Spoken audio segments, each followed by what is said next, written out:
Karyans, notifications, messages, news, reels, calls, all competing at once. Your brain keeps jumping and focus slowly collapses.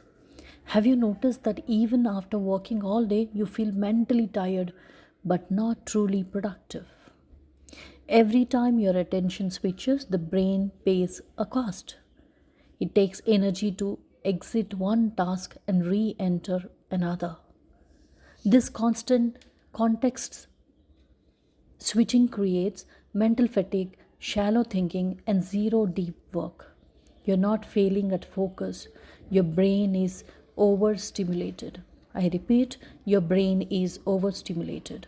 Namaste Karyans, I'm Vanita Ganesh Murthy, DGvG, your Vedic Productivity Coach and the founder of KaryaSiddi Productivity Hub.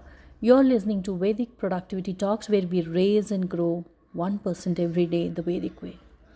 The Vedas teaches Ekagrata, one pointed awareness.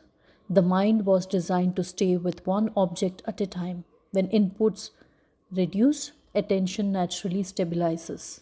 Silence is not emptiness, it is the soil where clarity grows. Protecting attention is modern self discipline. Stop fighting distraction, start designing silence.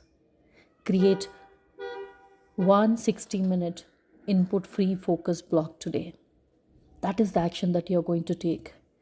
And join the KaryaSiddi Productivity Hub, where we'll work on this together. Until then, I wish you to be very productive and have a great day. Bye. Jai Hind.